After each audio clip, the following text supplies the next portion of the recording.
Jedno z najväčších centier prostitúcie na svete. Miesto, kde podľa organizácií na ochranu ľudských práv celé roky dochádza k obchodovaniu s ľuďmi, sexuálnemu vykorisťovaniu a ďalším formám zneužívania. Vítajte v Daulati v Bangladeši. Dnes sa pozrieme za brány miesta, o ktorom väčšina ľudí nikdy nepočula, no skrýva príbehy, ktoré sú oveľa temnejšie, než si dokážete predstaviť. Aká je skutočná realita života v Daulati? Poďme ju spolu objaviť.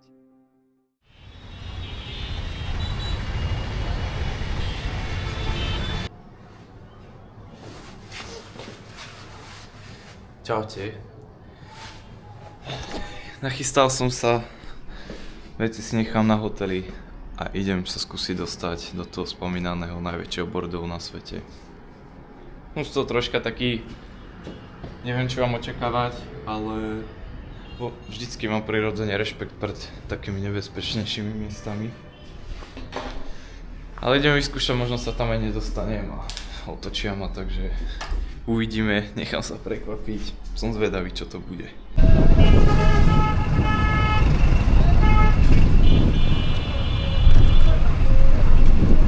Aj napríklad denne môže tam prejsť, obslúžiť až nejakých napríklad 3000-3500 mužov, hej, čo je neskutočné číslo.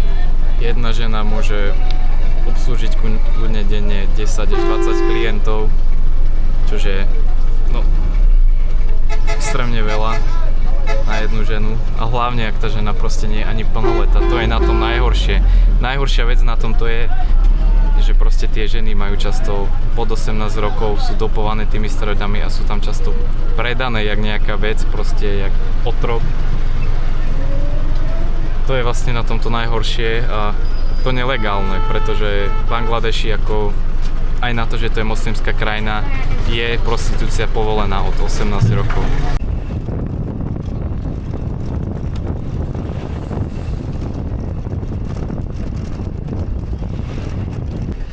Vyskočil som pri mieste, kde by mala byť policajná stanica. Idem tam zistiť info jedno s druhým, čo mi povedia a buď ma otočia, alebo povedia čo a jak.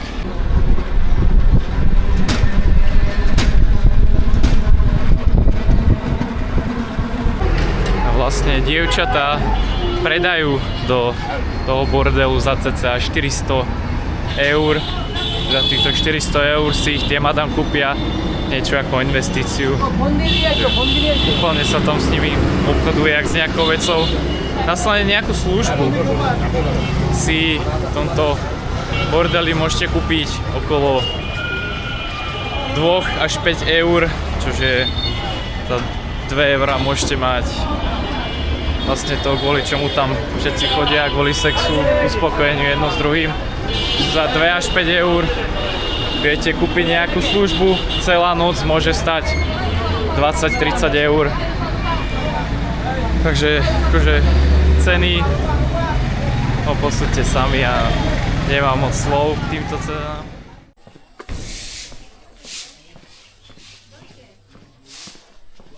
Hľadám tú stanicu a neviem ju nájsť nikde. Ale už by som sa mal k nej blížiť, takže idem skočiť tam, dúfam, že to bude ono. A hlavne, že tam niekto bude. Tak, bol som na polícii. Povolila mi to. A ide so ňou dokonca aj doprovodný policajt. Že neviem, či je dobré alebo zlé. Ale ako budem sa aspoň cítiť bezpečnejšie. Keď ma to moc neuistilo, keď mi dali policajta ako ochránku na to miesto, takže som zvedavý, no. Ale nejde so ňou, ten policajt ide za mňou a jedno s druhým, no. Zvláštne, som zvedavý, ako to dopadne, no. Fest blúdime, nevie, kde má ísť ten oný. Som tu už v tom mieste na kofolke, s miestnymi sedím. Zisťujem, ale nikto nič nevie anglicky. Idem to nájsť, takže teraz nebudem moc rozprávať, len to skúsim potočiť. Tam určite nebudem rozprávať aj nič.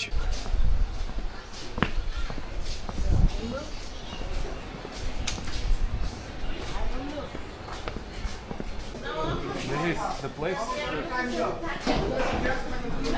This is start. Start?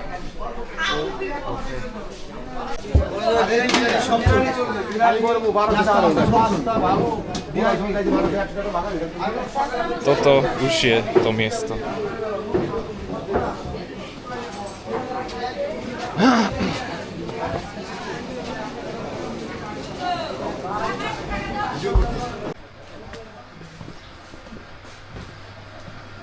Ako vidíte, ako náhle sa zapne kamera, všetky ženy sa schovajú a ujdu. Proste nechcú byť natáčané, lebo sa hanbia. But in the night, right? Yes. Okay. Night enjoy. Yeah, it's night place.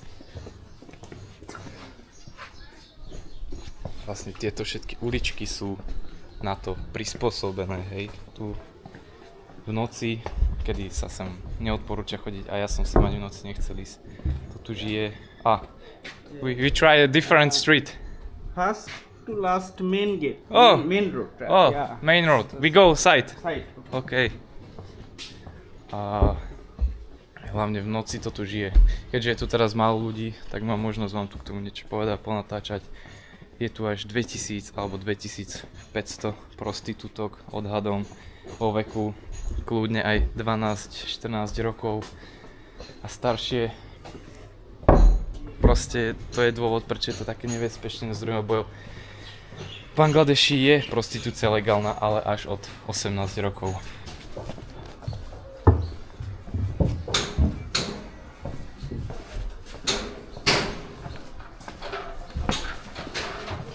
Hi, madam.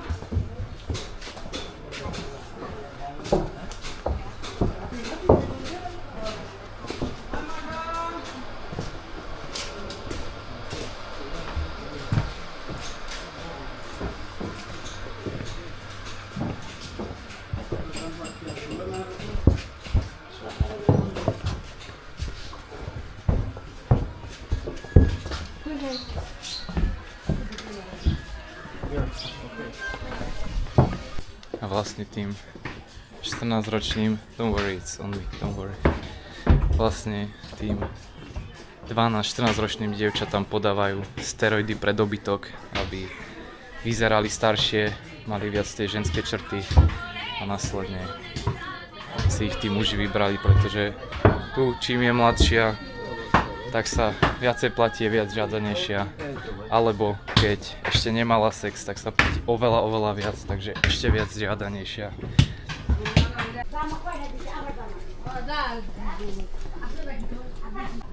Zároveň tie ženy sú tu kvázi akoby predávané do otroctva.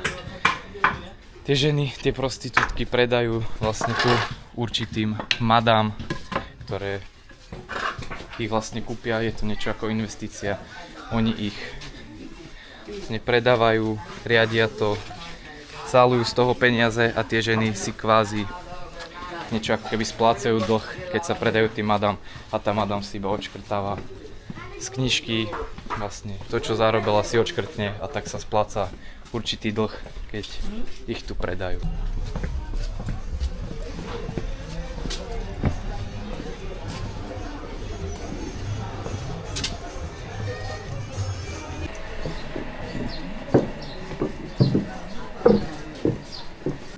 Don't worry, môžem sa ísť pozrieť do izby. Takto to vyzerá v mieste Číny. A takto, prosím, vyzerá izba v najväčšom bordeli na svete. Toto je vlastne konkrétna izba, máte tu všetko, čo potrebujete a tu sa vlastne už robí to, kvôli čomu sem tí muži chodia.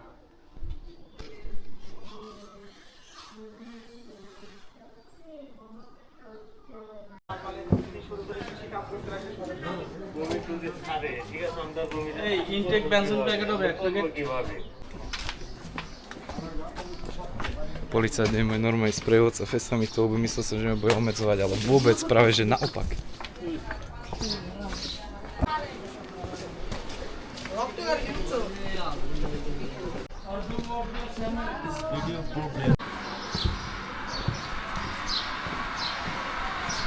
prehliadku máme za sebou a ešte sa vám vyjadrím viacej k tomu, keď sa dostanem von a budem mať kľud.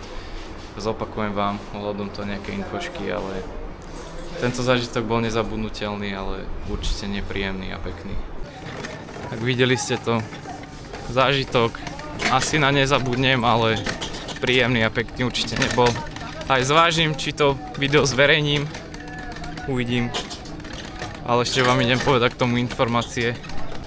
90% tých dievčat je tam nakazených HIV, všelijakými chorobami, odchádzajú im orgány, pečeň a podobne, keďže ich dopujú steroidami pre dobytok, aby vyzerali staršie. A ďalšia vec, že ich tam často predajú a proste oni sa chcú odtiaľ dostať a nemôžu, lebo proste musia kvázi splácať tou prostitúciou ten svoj dlh tým madam, ktoré ich odkúpili niečo ako investíciu, hej. Hrozné je, že na tomto mieste proste sa obchoduje, berú tých ľudí ako nejakú vec, ktorú si môžu kúpiť a splácať samým sebou svoje dlhy a je to fakt smutné, hej. Je to niečo, fakt príde mi to ako otroctvo, aj veľa cestovateľov, čo tu bolo, označuje ako otroctvo. A vlastne všetky tie, nie všetky, ale väčšina tých žien, tých farebných, boli tie prostitútky, alebo ženy, ktoré tam bývajú. Tí muži taktiež tam môžu bývať, pracovať. Niektorí boli aj zákazníci, dokonca na jednom zábere bolo aj vidno, ako si predávajú pasaci peniaze, potajomky v rohu. A také staršie, väčšie, riadne ženy, dámy sú vlastne tie tzv. Madam, ktoré to tam riadia, tie ženy, odkupujú tie ženy a sú vlastne niečo ako šéfky. Tak to boli vlastne tie staršie, väčšie ženy, ktoré sedeli pred tými izbami, budovami na tých stoličkách a vlastne to tam nejak riadia. Sú tam samozrejme aj pasaci, ale tí viac menej iba dohadzujú tým ženám zákazníkov a podobne. Bus station, I go to Faridpur. A samozrejme v žiadnom prípade vám neodporúčam sem ísť. Určite nie sami. Ak budete taký sprostý jak ja a fakt vás to bude zaujímať. Návod na to si musíte nejak zistiť, nechcem to popularizovať ani nič podobné. Toto miesto není turistické, nie je príjemné a určite som aj neodporúčal v žiadnom prípade sem chodiť, pretože zaprvé je to nebezpečné, je to kriminálne miesto, policajt mi povedal, že je to veľmi nebezpečné miesto a je fakt tá kriminalita veľká, či už z obchodu s ľuďmi alebo s tou nelegálnou prostitúciou v mladom veku, nelegálna, ale až od 18, ale tam tie ženy majú často 12-14 rokov, ako som rád. Faridpur! Vlastne videli ste, dovolali mi navštíviť aj tú izbu, samozrejme všetko to, hlavne tá izba do tých súkromnejších priestorov som mal s povolením, bol som tam s policajtom, on mi to prekladal, pýtal sa a na tej ulici som proste natáčal potajomky, aj keď často to videli, keď ste videli, ako sa schovávajú. A väčšinu toho, čo tieto prostitútky ženy zarobia, ide aj tak madam, ktoré im to vlastne odratávajú z dlhu, platí sa z toho náklady jedno s druhým, takže dievčatám na konci dňa ostane minimum, možno za ten deň zarobia cca do 10 eur. Madam ostane väčšina tých peňazí. Tie dievčatá, čo som sa dočítal, za deň môžu v hrubom vyprodukovať 40-60 eur, hej, a na konci dňa im ostane do 10, takže si zoberte, koľko toho si tá madam vlastne, tá vedúca toho zoberie.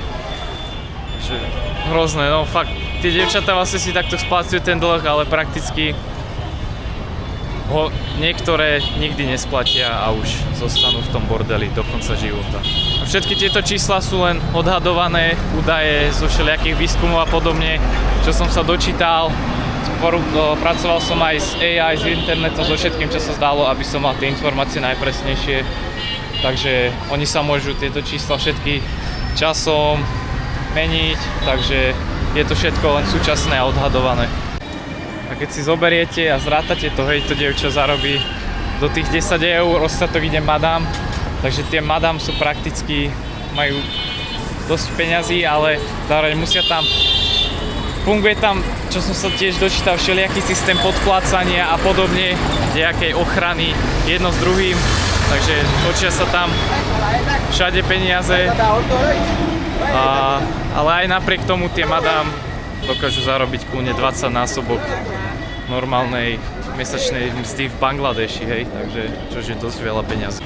Samozrejme, toto video neberte ako nejaký profesionálny dokument, navštívil som to z vlastnej zaujímavosti na vlastné riziko, mal som všetky potrebné povolenia, dokonca aj sprievod a povolenia polície, či už na natáčanie alebo návštevu toho miesta, takže celá moja návšteva aj natáčanie je s kostolným poriadkom a samozrejme absolútne vám neodporúčam návštevu tohto miesta. Je to nebezpečné, nechodia tam turisti, takže na 100% vám to neodporúčam. Zároveň ten zážitok nie je ani vôbec príjemný, takže tak, aj napriek tomu vám ďakujem, že ste pozerali toto video a vidíme sa pri ďalšom videu, kde navštívim zase jedno veľmi zaujímavé a zároveň zase celkom nebezpečné a nepríjemnejšie miesto, takzvaný cintorín lodí alebo pohrebisko lodí, tak nejak sa to volá, takže máte sa na čo tešiť a díky, že ste kúkali, vidíme sa v ďalšom zaujímavom videu z Bangladeša.